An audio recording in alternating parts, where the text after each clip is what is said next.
예, 안녕하세요. 반갑습니다. 자, 이제 탄력성, 가격 탄력성 문제 좀 들어가 보도록 하겠습니다. 탄력성의 원리는 사실 이거는 수능에서는 좀 약간 계산을 요구하는 이런 부분인데요.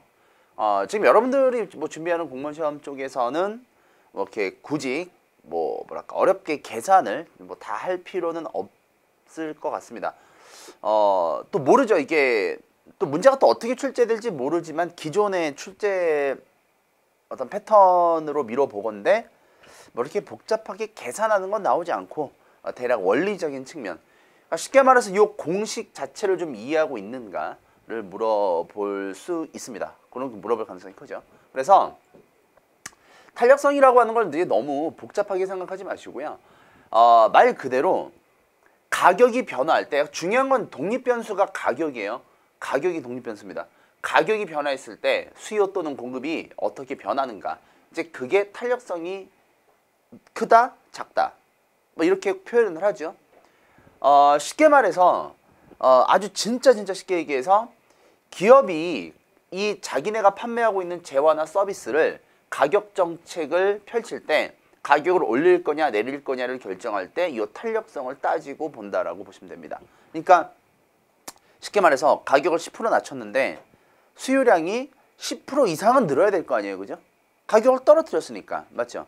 가격을 떨어뜨린 대신에 가격을 떨어뜨린 만큼 수요가 증가해야 기업도 뭔가 이윤이 생기는 건데, 가격을 10% 떨어뜨렸는데 수요는 5% 정도밖에 증가를 하지 않는다. 그러면 가격을 괜히 떨어뜨린 거죠. 굳이 그럴 필요가 없었던 건데, 그죠? 예를 들어서 뭐 이런 것도 생각해 봅시다. 만약에 여러분들이 이 수업을 들으려면, 이 강의를 만약에 들으려면 이 교재를 반드시 사야 되는 거죠. 그렇죠? 이 두 개의 관계는 보완제인 거죠. 그러면 예를 들어서 이 강의를 꼭 듣고 싶은 사람에게는 이 교재 가격을 싸게 해줄 필요가 없습니다. 왜냐? 굳이 낮출 필요가 없기 때문에, 반드시 따라오는 거기 때문에. 그러니까 여러 가지 가격 정책이란 거를 기업이 이제 가격 전략을 세울 때, 수립할 때 이 탄력성을 한번 계산해 본다. 그렇게 생각하시면 돼요. 자, 이해하셨습니까? 자, 그러면 자, 한번 보면, 자, 공식을 한번 보죠. 자, 가격 변동률 분의 수요 또는 공급량의 변동률. 자, 이걸 조금 더 공식을 쪼개보면 P분의 델타 P, Q분의 델타 Q 이렇게 표시합니다. 델타라고 하는 건 변화량이죠. 변화량. 그래서 가격 변동분 분의 수요 또는 공급량의 변동분, 변동량. 자, 그러니까 이게 공식입니다. 자, 그래서 사례를 통해 한번 이해를 해볼게요. 예를 들어서 가격이 1,000원일 때 20개를 팔고 있습니다. 자, 근데 가격을 1,200원으로 올렸어요. 가격이 몇 프로? 20% 증가했죠. 그렇죠? 가격이 20% 증가했습니다. 가격, 그러니까 델타 P가 20이죠. 그 다음에 20개 판매하다가 14개 판매가 됐네요. 그렇죠? 14개니까 30% 판매량의 변화율이 있네요. 지금 이거는 델타 P, 델타 Q이기 때문에 이거는 플러스 마이너스, 증가, 감소, 그게 의미가 없어요. 그러니까 말 그대로 얼만큼 움직였느냐가 중요한 거예요. 30% 증가했던, 30% 감소했던, 그냥 30%로 계산해 주면 됩니다. 변화량이기 때문에. 자, 가격도 마찬가지예요. 자, 그래서 가격 변화율, 델타 P는 20이고 그 다음에 판매량 변화율은 30%. 맞죠? 그러면 뭐가 더 큰 거예요? 분자가 더 큰 거죠? 그래서 탄력도가 1.5가 나왔습니다. 그래서 1이 넘었기 때문에 이거를 탄력적이다라고 말을 합니다. 그럼 반대로 1 이하로 떨어지면, 1 이하로 나오면 비탄력적 재화가 되는 거죠. 자, 됐습니까? 여기서 보시면, 자, 탄력적 재화는, 자, 위에서 계산한 이 탄력성 값이, 이 값이 1 이상이 나와야 되고, 그 다음에 비탄력적 재화는 1 이하로 떨어질 때 우리가 그렇게 부릅니다. 자, 그러면 이 그래프를 한번 분석을 해보죠. 자, 공식을 이해하시면 돼요. 공식만. 자, 지금 보시면 탄력적인 재화는 기울기가 완만합니다. 완전한 45도 대각선을 기준으로 했을 때 기울기가 완만하고요. 비탄력적 재화는 말 그대로 기울기의 크기가 좀, 그쵸, 가파르죠. 그쵸? 자, 기울기가 완만하고 좀 급하고요. 자, 한번 보면, 자, 가격이 요만큼 증가했어요. 자, 예를 들어서, 자, 가격이 예를 들어 요만큼 올랐습니다. 탄력적 재화는 이렇게 올랐어요. 자, 그랬더니 수요량이 어떻게 됐냐면, 이제 요렇게 요 점에서 자, 예를 들어서 가격이 올라갔더니 수요량이 어떻게 됐냐면 수요량이 지금 어떻게 됐어요? 가격이 이렇게 됐을 때 그래요. 가격을 낮춰 봅시다.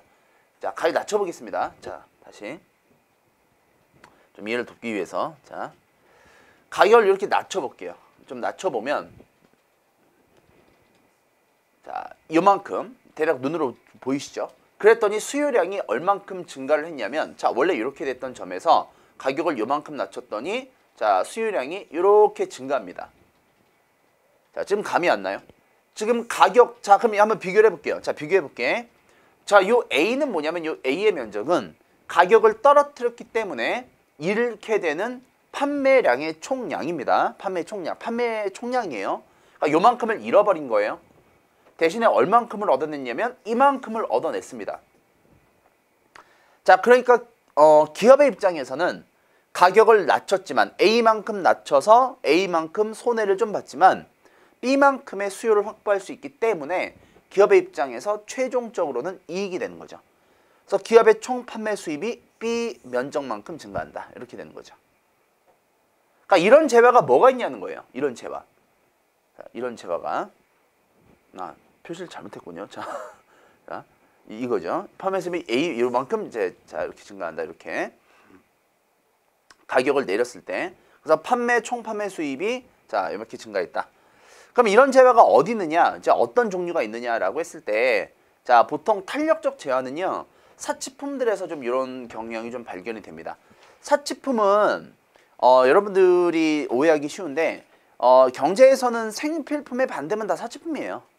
그러니까 사이다, 콜라 같은 거 있죠. 그게 비싼 게 아니죠. 비싼 물건이 아니지만 그냥 꼭 우리가 생존에 있어서 꼭 필요한 물건이 아니기 때문에 사치품으로 넣습니다. 반면에 뭐 물이라든가 그 다음에 뭐 쌀이라든가 이런 것들 있죠. 이런 것들은 생필품이죠. 그러니까 생필품이 아니면 다 사치품이에요. 그러니까 이런 것들은 어차피 기호에 따라 소비하기 때문에 가격을 내리면 자, 공급자 즉 기업이 판매 수입을 늘릴 수 있습니다. 감이 왔습니까? 자, 그 다음에 소득에서 차지하는 지출 비중이 큰 재화들, 그쵸? 예를 들어서 뭐 기름값일 수도 있고, 그죠? 아니면은 뭐 월세라고 우리가 뭐 예를 들어 이렇게 오피스텔에서 뭐 자취를 한다, 뭐 그러면 이제 뭐 월세일 수도 있고, 아니면 사무실 임대료 월세일 수도 있고, 뭐 등등등등 뭐 예를 들어 뭐 자동차 할부금일 수도 있고, 뭐 그런 것들 있지 않습니까? 그러니까 이런 것들은 가격에 민감해요. 그러니까 탄력적이라는 건 가격에 민감하다. 즉각 빠르게 반응한다라는 의미로 해석해도 됩니다. 자, 그 다음에 대체재가 많을 때, 자, 이게 좀 중요한데, 탄력적인 재화는, 자, 예를 들어 A라는 재화랑 B라는 재화가 있을 때, 자, 두 개가 완전 경쟁 상품이에요, 완전. 예를 들어서 뭐 삼성 핸드폰, 그 다음에 LG, 뭐 그 다음에 아이폰, 뭐 이렇게 생각해도 될 것 같고, 뭐 그 다음에 뭐 벤츠일 수도 있고, 이게 뭐 BMW일 수도 있습니다. 뭐 여러 가지 굉장히 그 완벽한 대체재들이 있지 않습니까, 그렇죠? 자, 뭐 그랬을 때, 예를 들어서 같은 급의 물건을 거의 같은 수준의 가격에 판매한다라고 할 때 만약에 A사가 가격 정책을 자, 낮췄다라고 한다면 여기 있는 수요가 일로 급속도로 몰리게 됩니다. 자, 그래서 탄력적인 재화는 자, 최종 결론을 좀 내려드리면 탄력적 재화는 자, 가격을 낮추면 자, 오히려 판매 수입이 증가할 수 있어요. 가격을 낮춰야 됩니다. 1 이상 1 이하 1 이상일 때, 자, 됐습니까? 자, 총 판매 수입이, 자, 여기 고쳐주세요. B만큼이라고 고쳐주시고. 그 다음에, 자, 반면에 이제 비탄력적 재화를 보자. 자, 비탄력적 재화는, 자, 원래 여기 수요 공급이 이렇게, 수요가 이렇게 형성이 돼 있다라고 한다면, 자, 한번 볼게요. 만약에, 그래요. 자, 이것도 그냥 반대로 갑시다. 자,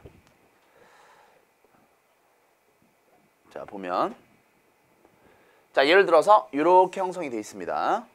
이렇게 형성이 되어 있어요. 자, 그런데 자, 가격 정책을 어떻게 했냐면 예를 들어서 이만큼 가격을 올렸다라고 합시다. 이만큼 가격을 올렸다라고 해봅시다. 자, 그러면 새롭게 이렇게 새로운 자, 수요량이 형성이 됐네요. 그죠? 자, 이제 그러면 원래 여기 있다가 이렇게 올라갔으니까 이거는 없어지는 거죠. 대신에 이만큼의 수입을 얻게 되는 거죠. 그렇죠? 이 원리가 좀 이해가 되십니까? 이 원리만 이해하면 돼요. 계산할 것도 없어요. 그러니까 비탄력적이라는 건 무슨 얘기냐면 비탄력적이라는 건 가격을 올리거나 줄이거나 해봐야 수요가 그렇게 크게 늘거나 줄지 않는다는 얘기예요. 이해를 하셔야 되는데, 예를 들어서 생필품 같은 거, 예를 들어서 휘발유 생각해 봅시다. 휘발유. 자, 휘발유가 있을 때 예를 들어서 뭐 운전을 꼭 해야지만 그 먹고 살 수 있는 사람들이 있어요. 운전이 필수, 어떤 직업의 필수인 사람들. 뭐 택시기사, 버스기사는 좀 빼더라도 뭐 예를 들어 뭐 화물차 기사라든가 뭐 이런 사람들. 그럼 어쩔 수 없이 이 사람들은 한 달에 꼭 소비해야 되는 뭐 기름의 양이 정해져 있습니다. 그런데 기름값이 올라갔어요. 기름값이 올라간다 하더라도 이 기름을 소비하는 것을 줄일 수가 없습니다. 이해하셨나요, 지금 약간? 예를 들어 우리가 밥을 먹어요. 예를 들어 밥을 먹는데 쌀이죠. 한국 사람은 쌀이죠. 그러니까 쌀값이 크게 올랐습니다. 그러니까 쌀값이 올랐다고 해서 밥을 3끼 먹을 거를 2끼를 먹는다든가 뭐 이러지는 않아요, 보통. 그죠? 자, 뭐 예를 들어 가축 사료가 있다라고 했을 때 우리 가축을 사육하는 사람이 사료값이 올랐다 그래서 가축을 굶길 수가 없는 겁니다. 이해하셨죠? 그러니까 쉽게 얘기해서 비탄력적 재화는 생필품 쪽에서는 기업이 가격을 이만큼 올려도 자, 줄어드는 수요량은 뭐밖에 없다? 요만큼밖에 없습니다. 그러니까 이만큼의 이윤을 차지하고 이만큼을 잃어버리게 되는 거죠. 그러니까 기업 입장에서는 오히려 훨씬 더 이익이 되는 이런 것들이라고 보시면 됩니다. 그러니까 이런 게 비탄력적 재화예요. 즉 가격에 대해서 민감하지 않습니다. 가격에 대해서 둔감하죠. 그래서 자 2가 이 값이 1보다 낮습니다. 즉 가격을 올려도 수요자는 판매 어떤 이 소비량을 줄이지 않는 재화들. 자, 그래서 소득에서 차지하는 지출 비중이 작다. 이게 무슨 얘기냐면 좀 미미한 거 있죠. 미미한 것들. 우리가 뭐 어쩌다 사는 것들, 어쩌다 사도 뭐 이렇게 크게 지출 부담이 없는 것들이죠. 뭐 예를 들어 뭐 반창고라든가 뭐 면봉 뭐 이런 것들, 그렇죠. 뭐 이런 것들 뭐 우리가 뭐 이거를 사려고 사기 위해서 가격 비교 분석 사이트를 들어간 사람은 별로 없단 말이에요. 그죠? 대체재가 적은 재화 무슨 얘기했어? 이거 아니면 안 돼요. 이거 아니면 안 되는 재화들. 예를 들어서 인강을 여러분들이 구매했다. 그럼 인강이 있고 교재가 있지 않습니까? 이 인강을 들려면 이 교재를 반드시 사야 되는 거죠. 그러니까 이 교재 값을 예를 들어 뭐 그래요. 이 교재 값을 내가 설사 전년도에 비해서 20% 올린다 하더라도 여러분들은 인강 이거를 구매했기 때문에 이거의 소비를 줄일 수가 없습니다. 자, 어떤 이치인지 알겠죠? 대략. 자, 그래서 자, 정리를 해보면 자, 탄력적인 재화는 자, 기울기가 완만해지고 비탄력적인 재화들은 기울기가 가파르게 형성되는 모습을 좀 보여주고 있고요. 자, 그리고 비탄력적 재화는 주로 생필품 쪽에서 많더라. 그럼 기업 입장에서는 가격을 올리는 게 좋다, 떨어뜨리는 게 좋다, 올리는 게 좋다. 탄력적 재화는 내리는 게 좋다. 됐습니까? 자, 그래서 요거를 한번 활용을 해보죠. 자, 요걸 한번 활용해 볼게요. 자, 보통 자, 탄력성은 정도의 문제이므로 상대성을 갖는다. 시간 및 장소에 따라 달라질 수 있다. 너무 당연한 얘기입니다. 자, 시간에 따른 거. 자, 예를 들어서 주말에 더 비싸죠. 그렇죠? 왜냐? 주말에는 말 그대로 사람들이 쉬니까 아니, 뭐 당연한 얘기예요. 평일보다는 확실히 수요가 많잖아. 그죠? 아, 미어 터지잖아. 영화 가보면. 그죠? 그러니까 보통 주말에 가격을 더 받습니다. 심지어 고속도로 같은 경우에 고속도로의 톨게이트비도 더 비싸져요. 주말에 할증요금이 붙습니다. 도저히 내 머리는 납득을 할 수 없는 짓거리들인데 아무튼 간에 더 비싸요. 그러면 자, 주말에 더 비싸다. 자, 요걸 한번 활용을 해보면 자, 예를 들어 평일이야. 자, 평일은 수요가 자, 많이 없죠. 수요가 그렇게 많이 없죠. 평일은 영화를 보는 사람이 많이 없죠. 그렇죠? 어디에 비해서 주말에 비해서 없다라는 거죠. 자, 그러면 평일날에는 어떻게 해야 돼? 가격을 떨어뜨려야 되지. 그치? 그게 더 나을 거 아니야. 왜 그래? 왜 그래요? 왜 가격을 떨어뜨려야 돼요? 평일에 영화 티켓은 사치품의 성격이 더 강해지잖아. 맞지? 대체재도 더 많잖아. 맞죠? 그러니까 가격을 낮추면 사람들이 많이 몰립니다. 자, 그러니까 평일에 영화 티켓은 평일에는 탄력적, 비탄력적. 탄력적, 비탄력적. 탄력적이다. 라고 보시면 되죠. 그렇죠? 탄력적이다. 이게 큰 거죠. 맞습니까? 기울기는 완만하게. 자, 반면에 주말은 어때요? 주말. 자, 주말은 평일에 비해서 수요가 많이 몰리죠. 영화. 그죠? 그럼 이때는 어떻게 해요? 가격을 내릴 필요가 없죠. 왜? 수요가 많으니까. 오히려 가격을 올려버리는 게 기업 입장에선 낫습니다. 가격을 올린다 하더라도 수요가 감소하지 않으니까. 탄력적, 비탄력적. 비탄력적. 이가 1값보다 크다, 작다, 작다. 됐죠? 자, 이렇게 정리할 수 있을 것 같아. 반대도 마찬가지입니다. 산 정상에서 파는 생수. 자, 이거는 다른 대체제가 없죠. 대체제가 없으니까. 자, 이거는 탄력적, 비탄력적. 비탄력적. 이거니면 살 데가 없다. 그러니까 산 정상에서 파는 생수는 그 아줌마들이 가격을 비싸게 받습니다. 낮춰줄 이유가 전혀 없어요. 그 다음에 피서지. 자, 성수기 때 피서지 생각하시면 바글바글하지 않습니까? 그죠? 그러니까 그때 성수기 때 이상하게 방값도 비싸고, 그렇죠? 음식값도 비싸고 서비스 요금도 비쌉니다. 그렇죠? 왜 그런 거야? 수요가 많으니까. 대체제가 많이 있다 없다? 없다. 그죠? 그러니까 가격을 올려도 충분히 기업 입장에선 돈을 번다. 자, 그래서 여행 같은 것도 이제 그 해외 여행이 많아지는 추세인데, 그게 뭐랄까? 뭐 괜히 그러는 게 아니에요. 무슨 사치의 어떤 풍속이다 그런 게 아니고요. 내가 봤을 때 이게 탄력성의 문제입니다. 어차피 성수기 때 국내 여행하나 해외 가나 똑같아요. 결국에는 가격이 있죠. 이왕이면 그래서 해외여행으로 빠지는 경우가 많이 있고, 그러니까 탄력성 문제입니다. 그런 게 전부 다. 자, 그리고 이제 단위 탄력성을 좀 볼 텐데요. 단위 탄력성.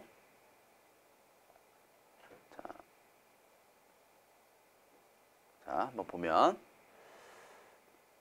단위 탄력성이라는 문제는 이게 뭐냐면 그래프를 좀 보셔야 되는데, 자, 완전 비탄력성, 완전 탄력성 이런 거는 근데 좀 잘 나오진 않아요. 일단 완전 비탄력적인 재화, 완전 탄력적인 재화를 먼저 한번 봅시다. 쉬운 거부터. 자, 일단 완전 비탄력적이다 이거는 뭐냐면 아예 가격을 아무리 올리거나 가격을 아무리 내려도 수요량의 변화가 전혀 없는 것들이에요. 그러니까 이런 건 거의 있을 수가 없어. 그러니까 이론적으로는 가능해. 예를 들어서 휘발유 같은 거, 그치? 그러니까 수요량의 변화가 거의 없을 수밖에 없는 것들이 있어. 그래서 이거는 이 값이 0을 갖는데요. 그러니까 이거는 아예 수직으로 서버려. 이렇게 수직으로 쓸 수밖에 없어. 그러니까 가격을 아무리 올려도 수요량이 딱 여기에서 고정되는 거예요. 완전 비탄력적인 거. 자, 이런 거 시험에 잘 안 나옵니다. 왜냐면 이론은 가능하지만 실제 나타날 수 있는 확률이 거의 없기 때문에. 그럼 완전 탄력적인 건 뭐겠어? 완전히 이건 누워버리는 거예요. 이게 무슨 얘기냐면 완전 탄력적인 거는 가격을 조금만 올려도 수요가 확 사라져버리고, 가격을 조금만 낮추면 수요가 확 올라가는, 무한대로 올라가는. 그러니까 무한대로 가는 거야. 무한대. 그러니까 있을 수가 없어. 이런 거는. 이런 거는 존재하지 않아. 가격을 조금만 높이면 수요가 완전히 0이 돼버리는 이런 게 어딨어. 그렇죠? 그러니까 이거는 예를 들 수도 없어요. 단위 탄력적 이런 거는. 완전 탄력적이라는 건. 그래서 그냥 뭐 이런 게 있나 보다. 그러니까 완전 비탄력적이란 게 이런 건가 보다 라고 보시면 돼요. 자, 근데 단위 탄력적인 건 뭐냐면, 자, 이 값이 완전히 같은 겁니다. 1이 되는 겁니다.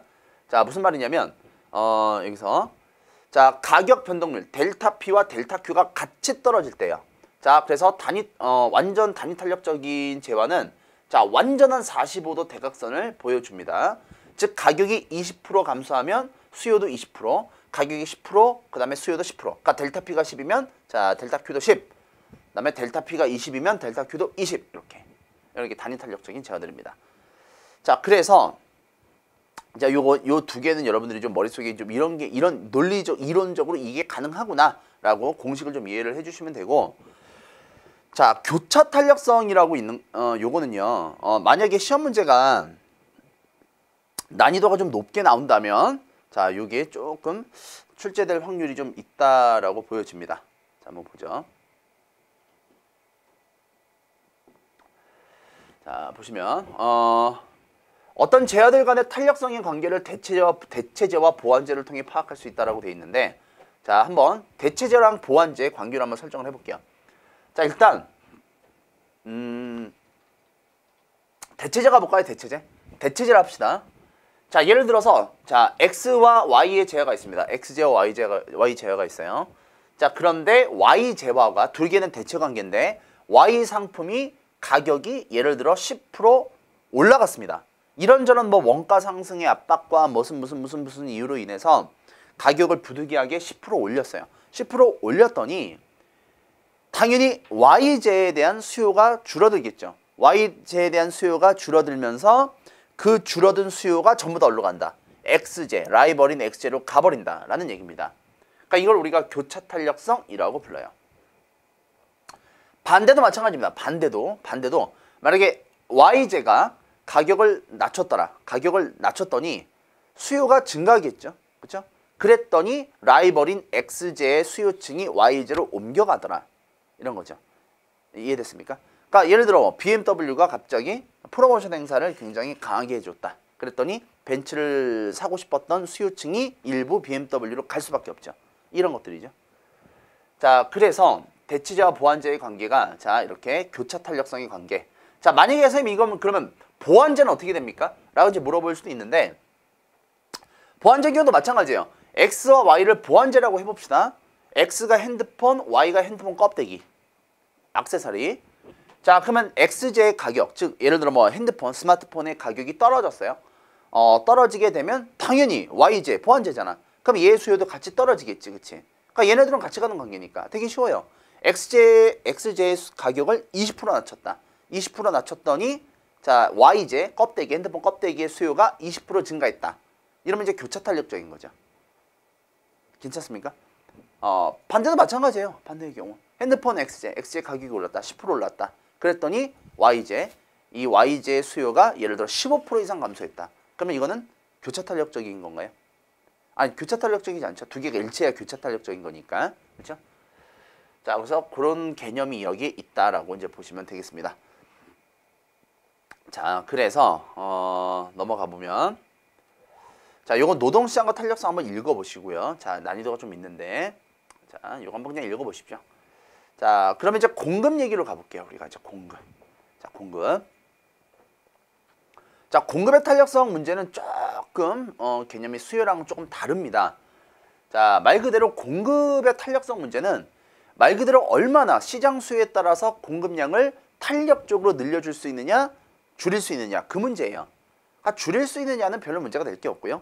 시장 상황에 따라서 공급량을 정말로 그렇게 탄력적으로 늘려줄 수 있는지. 예를 들어서 뭐 이런 거 생각해 보세요. 그 전에는 별로 수요가 없었어. 그 전에는 별로 이게 뭐 사는 사람들이 뭐 그렇게 많지는 않았어요. 예를 들어서 뭐 손소독제가 있다 쳐봅시다. 손소독제 그 뭐 그쵸? 뭐 이런 여러 가지 제품들이 있죠. 예전에는 그냥 뭐 그렇게 많은 수요가 있는 건 아니었는데 예를 들어 전염성 질병 뭐 메르스라든가 뭐 이런 것들이 유행을 했습니다. 그러면 갑자기 손세정제에 대한 수요가 급증하겠죠. 확 증가하겠죠. 그렇죠? 그러면 이 회사가 이 팔고 있던 제품의 수요량을 늘어난 만큼 공급을 늘려줄 수 있는가의 문제. 이제 그게 공급의 탄력성 문제라고 보시면 돼요. 그래서 여기에 보면 유휴 생산력이란 말이 있는데 지금 놀고 있다는 얘기죠. 유휴라는 건. 그러니까 이 얘기입니다. 감이 왔습니까? 자, 그래서 이것도 마찬가지야. 이 값으로 표시해요. 공급이 탄력적인 재화는 이렇게 표시됩니다. 자, 보통 어떤 것들이냐면 주로 공산품이 많습니다. 공산품. 공장에서 찍어내는 것들. 자, 보통 이런 얘기죠. 발렌타인데이 같은 거 있을 때 초콜릿의 수요가 갑자기 증가하지 않습니까? 평소보다 몇 배씩 증가하지 않습니까? 그죠? 그러면 유효 생산력이 있는 회사라면, 즉 얼마든지 비상시에 동원이 가능한 인력을 보유하고 있는 회사라면 공장을 풀 가동시켜서 초콜릿 생산을 늘리면 되죠. 그렇죠? 그러니까 수요가 늘어난 수요 델타 Q만큼 델타 Q는 이게 수요죠. 그만큼 자, 또 다른 델타 Q 공급에 자, 이거를 늘려줄 수 있는 거죠. 같이 맞춰줄 수 있는 거죠. 그렇죠? 그러니까 그래서 그래프상으로 그려보면 예를 들어 초콜릿 시장의 수요가 이렇게 형성이 돼 있다 쳐봅시다. 그럼 발렌타인데이 때 수요가 급증했죠. 이만큼 확 급증했죠. 그럼 가격이 오르죠. 그렇죠? 근데 이거만큼 공급을 탄력적으로 늘려준다면 가격이 변화하지 않겠죠. 그렇죠? 자, 그래서 공급이 탄력적인 재화는요. 그래서 특정 뭐 어떤 시즌이 되거나 뭐 특정 뭐랄까 성수기가 됐을 때 가격이 크게 오르지 않습니다. 그러니까 우리가 잘 생각해 보세요. 발렌타인데이 날 분명히 초콜릿을 사겠다는 사람의 수는 늘어날 수밖에 없는데 근데 초콜릿 가격이 늘어나지 않습니다. 갑자기 평소에 뭐 2,000원 받던 초콜릿을 갑자기 그날이라고 해서 5,000원, 6,000원씩 받지 않아요. 왜냐? 그만큼 늘어난 수요만큼 공급량을 늘려줄 수 있기 때문에. 즉 공급이 탄력적이기 때문에. 그렇게 보시면 됩니다. 자, 됐습니까? 대체재 수가 많다라고 해야죠. 자, 이 오타가. 자, 그러면 요 내용이고요. 자, 그러면 반면에 공급이 비탄력적인 재화들이 있습니다. 아주 쉬워요. 대체재 수가 적고 주로 농수산물입니다. 왜냐면 이거는 특정 시즌이 돼서 이거를 갑자기 뭐 이렇게 할 수가 없어요. 그 대체재도 별로 없습니다. 뭐냐면 여기 내가 선생님이 그 카네이션 예를 좀 들어드렸는데 카네이션 같은 거 생각을 해보시면 뭐 스승의 날, 어버이날 카네이션의 수요가 어마어마하게 증가해요. 근데 카네이션의 수요가 증가한다고 해서 갑자기 뭐 하루 이틀 만에 카네이션을 만들어낼 수는 없어. 왜냐면 농산물이잖아. 그치? 1년을 재배해야 되는 건데. 맞죠? 뭐 그렇다고 그때를 대비해서 카네이션을 미리 막 뭐 와장창 이거를 재배할 수도 없단 말이야. 그리고 카네이션 말고 뭐 다른 대책 없죠? 스승의 날 아니면 어버이날 카네이션이 없다 그래서 뭐 장미꽃을 준비한다든가 뭐 어머니가 좋아하는 뭐 하얀 국화를 준비했습니다. 이런 도라이 없단 말이에요. 그러니까 대체재가 없단 말이에요. 그러다 보니까 이거 어쩔 수 없어. 수요가 증가했습니다. 자, 예를 들어서 자, 수요가 증가했어요. 자, 델타 Q만큼 증가했습니다. 수요예요. 자, 수요가 증가했는데 그럼 이만큼 수요를 따라가 줄 수 있느냐? 아니라는 거예요. 자, 공급량은 일정하다는 겁니다. 자, 그러다 보니까 어떻게 해요? 당연히 가격이 확 올라갈 수밖에 없죠. 사기도 힘들어집니다. 자, 그래서 요거를 보면 자, 탄력성이라고 하는 건 아까도 얘기했지만 시간에 따라 다르고 공급에 따라 다르다라는 얘기를 했었죠. 자, 요 그래프를 잘 보세요. 자, 요 그래프를 잘 보시면 자, 지금 완만한 구간, 그 다음에 완만하지 않은 가파른 구간이 있죠.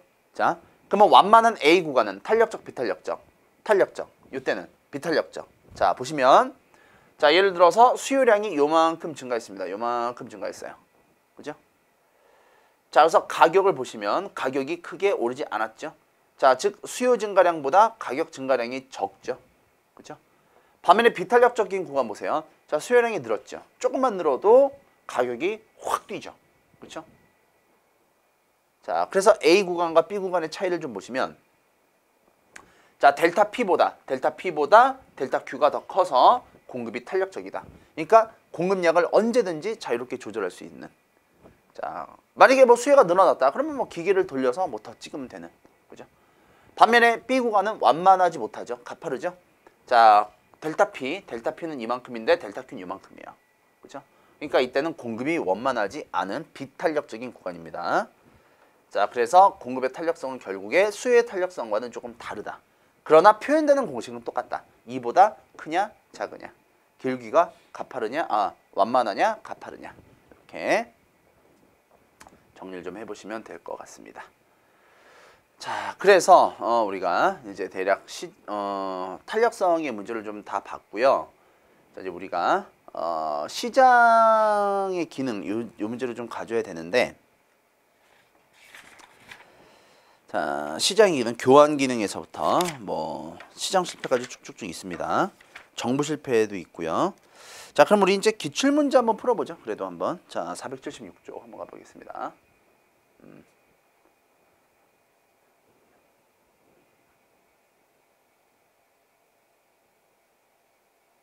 아이고, 자.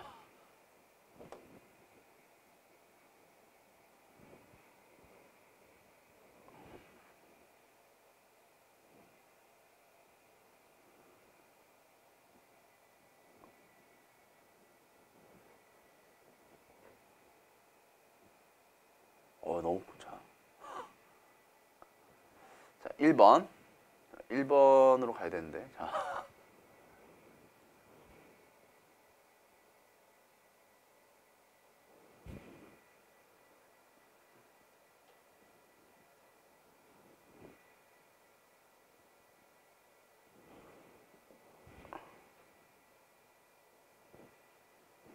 자, 요거 요 1번 문제 한번 풀어보겠습니다. 자, 어,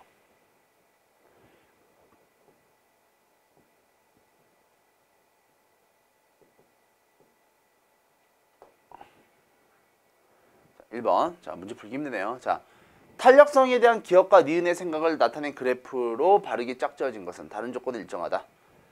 자, 보면 정부 당국은 택시요금이 인상되면 기사의 수입이 증가한다고 보는 반면 기사들은 오히려 손님이 줄 것이다 라고 하네요. 자, 입장을 한번 볼까요? 자, 기업은 뭐라고 하냐면 요금이 오르면 기사의 수입이 증가한다 라고 했습니다. 그러면 정부가 봤을 때 택시의 수요가 비탄력적이다 라고 보는 것 같아요.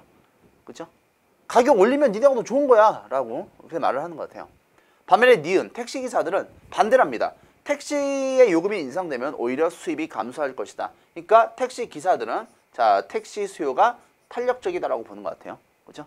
탄력적인 수요는 자, 잊어버리지 않았죠? 가격을 올렸을 때 돈을 더 많이 벌 수 있다. 비탄력적인 제어는 가격 올렸을 때, 탄력적 제어는 가격을 내렸을 때. 자, 그거. 자, 이제 그러면 자, 인상 전 요금이 이렇게 형성이 된답니다. 자, 이제 그러면 기업과 니은에 대한 생각이래요. 자, 지금 그래프가 무슨 이거 뭐 시력검사표처럼 생겼는데 한번 볼까요? 자, 예를 들어서 이거는 공급의 문제냐 수요의 문제냐라고 봐야 돼요. 그러면 이거 일단 A를 보면 이거는 공급 곡선이에요. 보니까 그 B도 공급 곡선이죠. 그러니까 내가 봤을 때 이거 두 개는 아닙니다. 이거는 수요의 문제입니다. 수요의 문제. 자, 그래서 자, C부터 보시면 C는 기울기가 완만하죠, 지금. 그렇죠? D는 기울기가 가파르지 않습니까? 자, 그러면 C는 자, 탄력성이 자, 크다 작다. 크다. 이 값이 1보다 크다. 자, D는 2가 1보다 작다. 그렇죠? 그러니까 자, 정부 당국의 입장에서는 비탄력적으로 봤으니까 D로 인지를 한 것 같고요. 그 다음에 택시 기사들은 수요가 탄력적이다 라고 보기 때문에 니은 같은 경우에는 C로 인식하는 것 같습니다. 그러면 D와 C의 조합을 찾아야 맞는 거죠. 자, 그래서 몇 번이냐면 5번. 여기 정답이네요. 자, 됐습니까? 자, 요 정도는 그래도 풀어줘야 돼요. 이 정도는 그래도 풀 수 있어야 됩니다.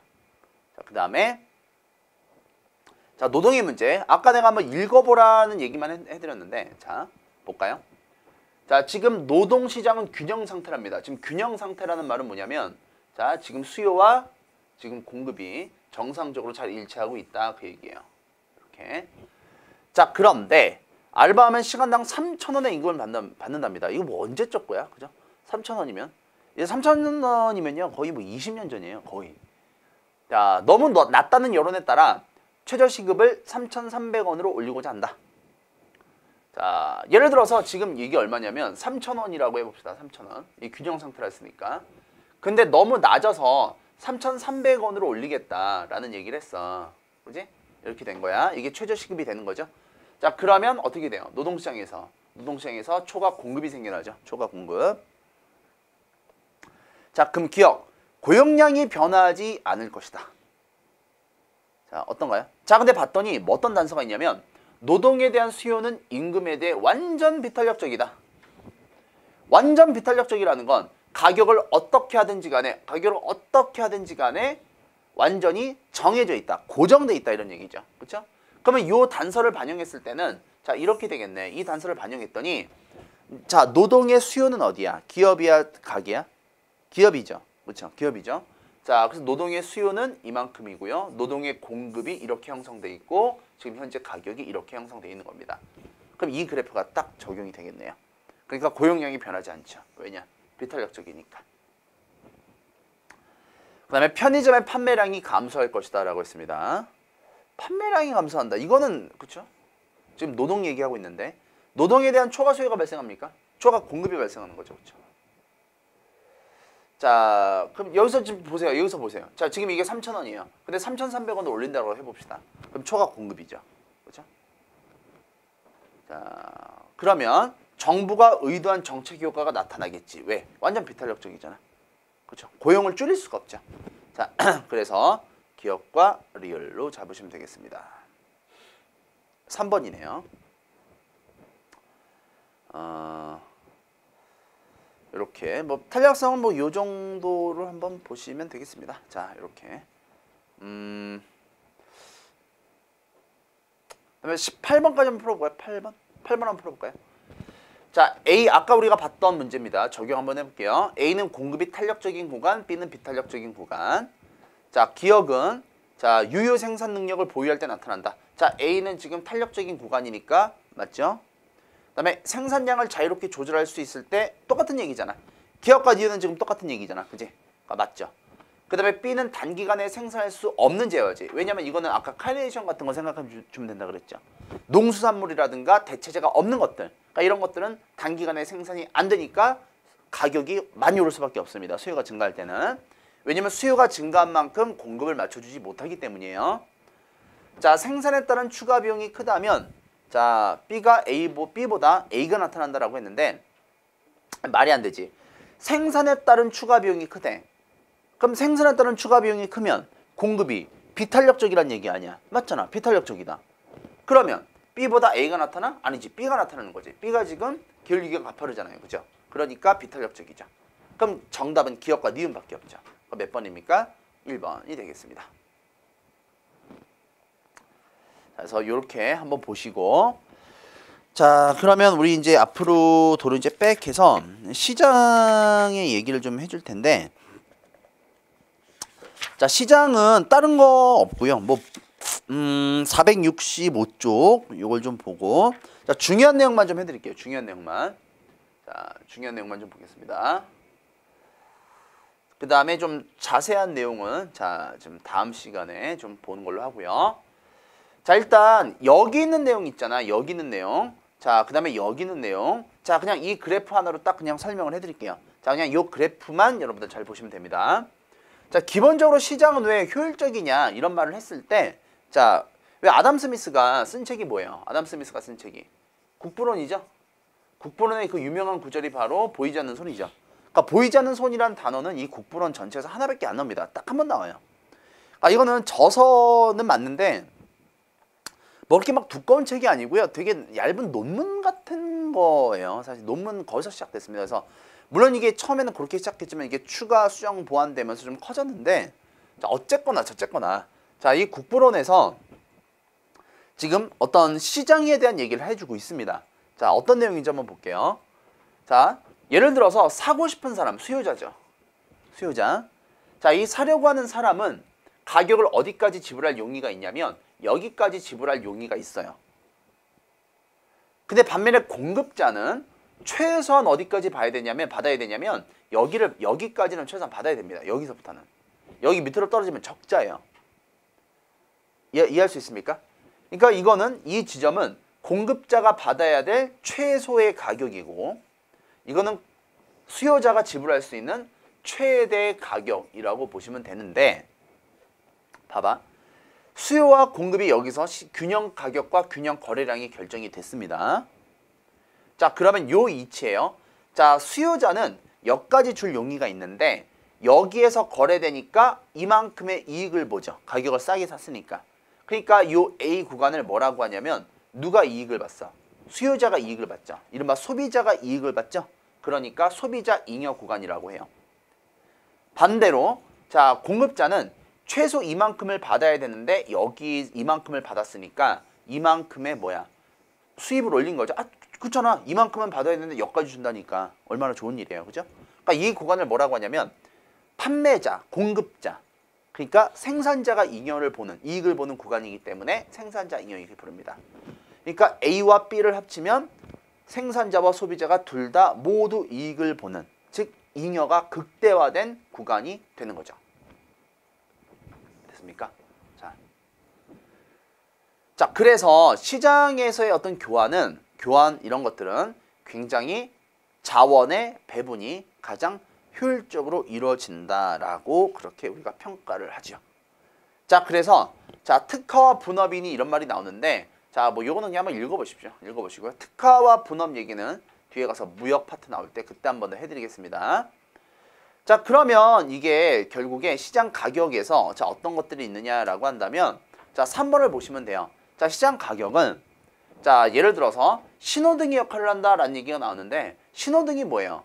의사결정의 중요한 정보의 어떤 기준이다라고 하는 거잖아. 그치?